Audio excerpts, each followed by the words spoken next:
नमस्कार दोस्तों, ocean network में आपका स्वागत है। मैं हूं ओमकार चौधरी। ये भारत में ही संभव है कि देश के प्रधानमंत्री को कोई मनोरोगी बता दे, कायर बता दे, नीच बता दे।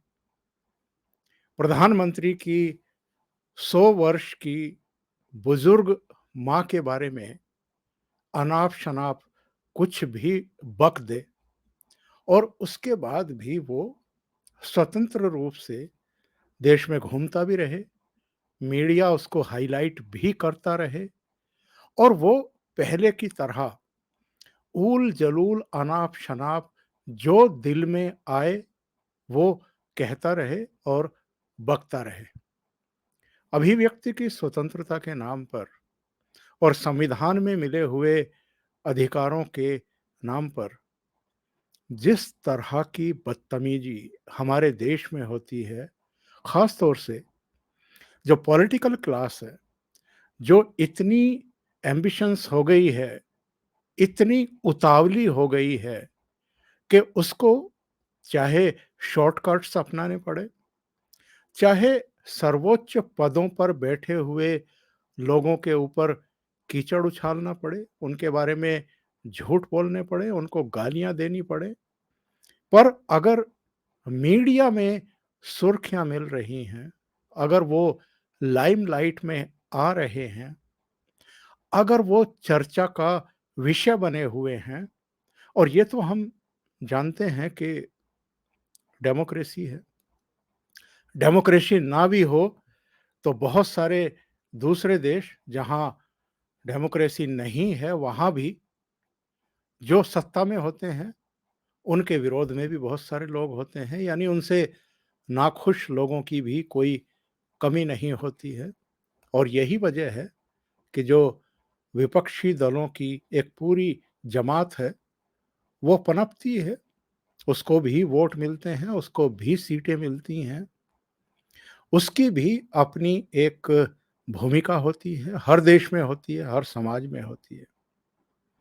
लेकिन जिस तरह का वातावरण इधर हमारे देश में देखने को मिल रहा है, जो नए-नए पॉलिटिशियन आए हैं और जो रातों-रात सर्वोच्च पदों तक पहुँच जाना चाहते हैं, इसमें भी कहीं कोई बुराई नहीं है। अगर आप में योग्यता है, आप संतुलित दिमाग से काम करते हैं, अगर आप देश के मतदाताओं के समक्ष ऐसा विज़नरी डॉक्यूमेंट पेश करते हैं जिससे उम्मीद जगती हो कि हाँ, आप जो इस समय सत्ता में है उससे बेहतर प्रदर्शन कर सकते हैं या लोगों की जो जीवन है उसको और बेहतर कर सकते हैं, पर ऐसा भी कोई विज़न सामने नहीं आता है।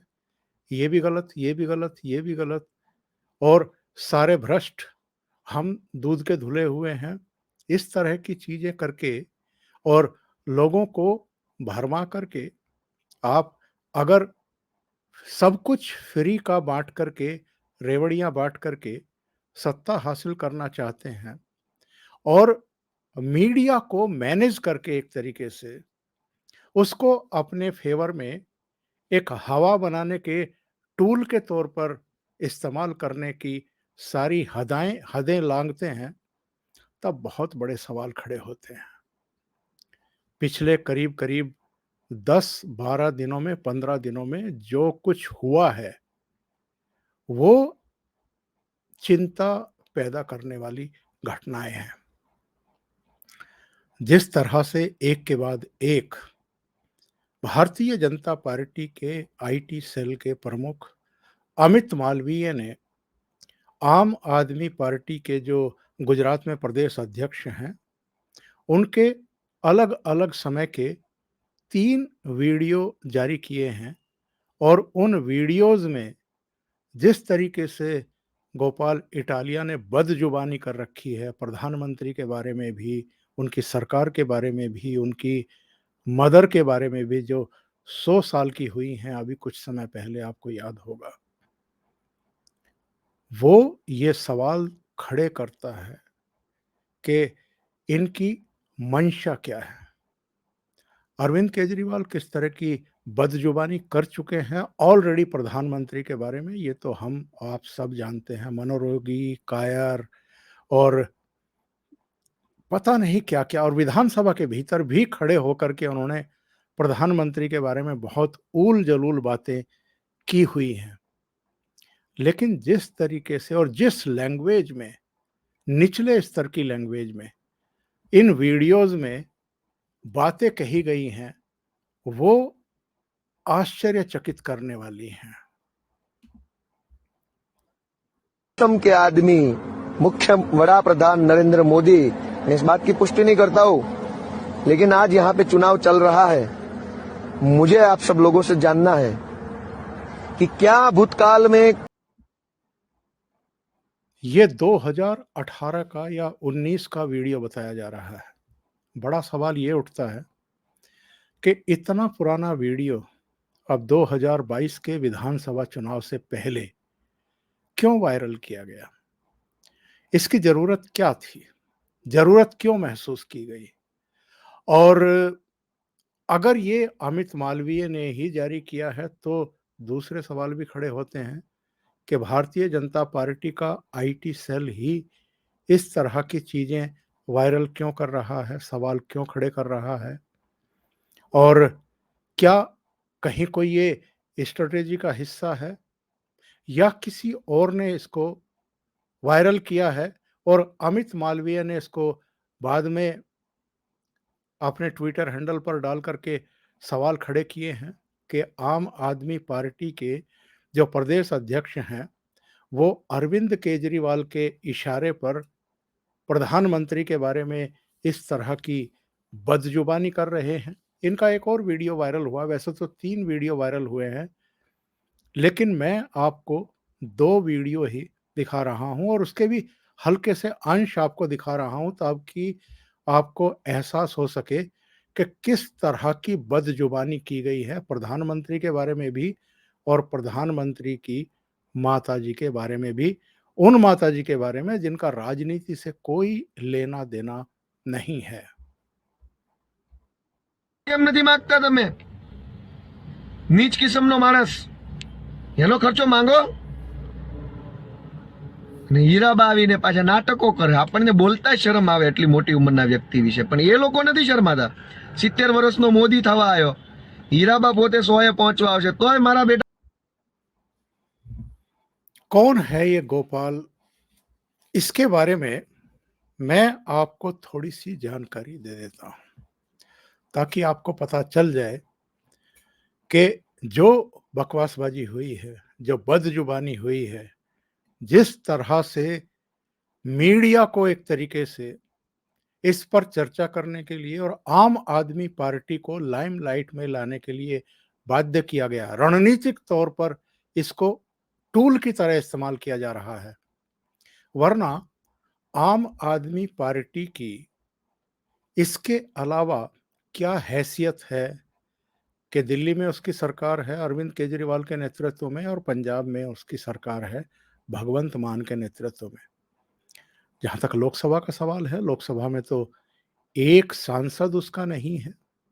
राज्यसभा में इधर ज़रूर हो गए हैं, क्योंकि 2 राज्यों में उसकी सरकारें हैं, और विधायकों के आधार पर राज्यसभा में आप अपने सदस्य भेज सकते हैं, तो वो उन्होंने भेजे हैं, लेकिन लोकसभा में एक भी सदस्य नहीं है।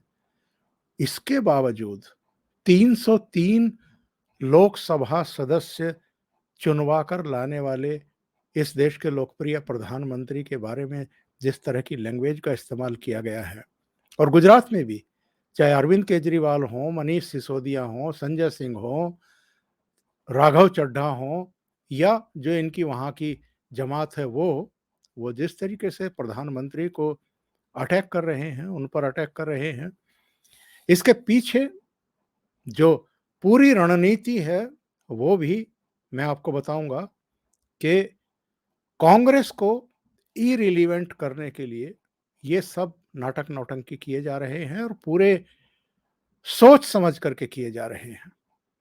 लेकिन भारतीय जनता पार्टी इस पर अगर रिएक्ट कर रही है, चाहे अमित मालवीय हो, चाहे स्मृति ईरानी हो, चाहे परेश रावल हों, या पार्टी के दूसरे नेता हों, उससे भी कहीं न कहीं ये तो लगता है ना कि भारतीय जनता पार्टी भी ये चाहती है कि कांग्रेस के बजाय वहाँ पर आम आदमी पार्टी खड़ी हो जाए, विपक्ष के रूप में। क्या इनको कांग्रेस के बजाय आम आदमी पार्टी सूट करने लगी है? और जब ये वीडियो सामने आया, जिसमें उन्होंने बार-बार सी शब्द का उपयोग किया कि सी बना रहे हैं नरेंद्र मोदी देश का, सी आप समझिए कि क्या है। उसके बाद राष्ट्रीय महिला आयोग की जो अध्यक्ष हैं, उन्होंने भी इनको तलब किया और जब इनको वहाँ टाइम दिया गया कि इस समय पर आइए आप पूछताछ के लिए, अपना पक्ष रखने के लिए, तो वहाँ भी अरविंद केजरीवाल की पार्टी के 100-150 लोग पहुँच गए और वहाँ धरना प्रदर्शन और नारेबाज़ी शुरू हो गई। यानी जो संवैधानिक संस्थाएँ हैं, उनके दफ्तरों पर भी अब अगर किसी को तलब किया गया है नोटिस भेज करके, तो वहाँ भी धरने प्रदर्शन और नारेबाज़ी शुरू कर दी जाती है। ये इस देश में एक नया ट्रेंड शुरू हो रहा है। जहाँ तक सवाल है कि ये गोपाल इटालिया है कौन? जिसने बदजुबानी के नए माय एक मानदंड स्थापित कर दिए हैं। अब से पहले यानी 15 दिन से पहले तक कोई गोपाल इटालिया के नाम से परिचित था क्या? लेकिन ये उस मीडिया की मेहरबानी है, जो अरविंद केजरीवाल की हर उल्टी-सीधी बातों को, बयानों को हाइलाइट भी करता है, उस पर चर्चाएँ भी करता है और एक वातावरण क्रिएट करने की कोशिश कर रहा है इस देश में फिर से, कि जैसे अरविंद केजरीवाल और उनकी पार्टी ही भारतीय जनता पार्टी को टक्कर देने की स्थिति में है। कांग्रेस, राहुल गांधी, प्रियंका वाड्रा, सोनिया गांधी या कोई और, या कोई जो क्षेत्रीय दल हैं या वामपंथी दल हैं, वो नहीं है।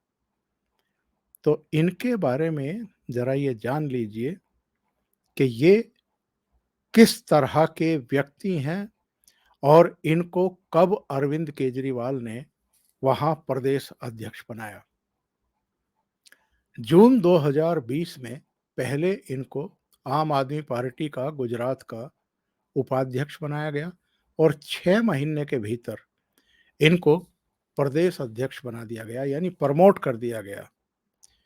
इनके बारे में जो सूचनाएँ मेरे पास हैं, वो ये है कि ये 2015 में हार्दिक पटेल के साथ भी थे जब पाटीदार आरक्षण आंदोलन शुरू हुआ था। सुर्खियों में बने रहने के लिए ये कुछ भी करने को उतारू रहते हैं। 2017 में तब के गृह राज्य मंत्री प्रदीप सिंह पर इन्होंने जूता उछाल दिया था, गिरफ्तार हुए थे। 2019 में आर्म्स एक्ट में इनको गिरफ्तार किया गया और 2020 में आम आदमी पार्टी में शामिल होने के 6 महीने के भीतर ही प्रदेश अध्यक्ष बना दिए गए। इनका मतलब आप समझ लीजिए कि कितना दबदबा या किस तरह का इनका रुतबा आम आदमी पार्टी में होगा। और इतनी बदजुबानी करने के बावजूद राष्ट्रीय महिला आयोग द्वारा इनको तलब कर लिए जाने के बावजूद और 3 घंटे तक दिल्ली पुलिस की हिरासत में रहने के बावजूद अगर अरविंद केजरीवाल इन्हीं की हिमायत कर रहे हैं, तो आप अंदाज़ा लगा लीजिए कि जो कुछ भी ये इधर कर रहे हैं और बयान दे रहे हैं और विवादास्पद बयानबाजी कर रहे हैं, तो इनका रिश्ता क्या है? एक अनहद एनजीओ है, ये सफदर हाशमी का हुआ करता था, बाद में उनकी जो पत्नी है, वो इसको चलाती आ रही हैं। उसके एक और ट्रस्टी हैं और वो ट्रस्टी जो हैं, वो इनके जिगरी दोस्त हैं, देव देसाई। और ये देव देसाई का किस-किस से रिश्ता है, आप अगर देखें तो ऐसे बहुत सारे लोग हैं, जो टुकड़े-टुकड़े गैंग का हिस्सा भी रहे हैं, जो वामपंथियों की जो पूरी ब्रिगेड है, जो लिबरल चेहरे हैं, उनमें जो लोग अभी अंदर हैं, संजीव भट्ट से लेकर के, और जो नर्मदा आंदोलन की अगवा रही मेधा पाटेकर, और खालिद से लेकर के सब जितने भी उमर खालिद और तमाम जितने लोग थे, सैला रशीद, इन सब के साथ उसके फोटो हैं, जो गोपाल अटालिया का संगी साथी है और इन्हीं के साथ रहा है। ये सब विजय पटेल ने करीब 18-19 ट्वीट करके ये जानकारी दी है, ये स्थापित किया है कि ये सब लोग अब उसी तरीके से इकट्ठा हो गए हैं, एकजुट हो गए हैं, जिस तरीके से 2022 के उत्तर प्रदेश के चुनाव से पहले ये सब इकट्ठा हुए थे। इस फोटो में देखिए, ये देव देसाई सैम पेट्रोडा के साथ भी दिखाई दे रहा है, कांग्रेस के जो दूसरे लीडर हैं उनके साथ भी दिखाई दे रहा है। और इसमें आप देखिए, ये राकेश टिकैत के साथ भी दिखाई दे रहा है, और जो बाकी के चेहरे हैं जो लाल निशान में आप देख रहे हैं दूसरे चित्रों में, इनमें भी आप अंदाजा लगा लीजिए कि ये क्या चीज है। भारतीय जनता पार्टी का जो वहां पर कार्यालय है, उसके खिलाफ उस पर उग्र प्रदर्शन को लेकर के भी ये अंदर किए जा चुके हैं। जो महिला राष्ट्रीय महिला आयोग के नोटिस पर ये गए थे, 3 घंटे की जो दिल्ली पुलिस ने इनसे इंट्रोगेशन की, इनके बयानों को लेकर के, दूसरी चीजों को लेकर के, उसके बाद जब ये बाहर निकल करके आए सरिता विहार थाने से, तो इन्होंने फिर एक बयान दागा कि मैं गोपाल हूं, यानी कृष्ण हूं, और कंस की औलादों से डरता नहीं हूं।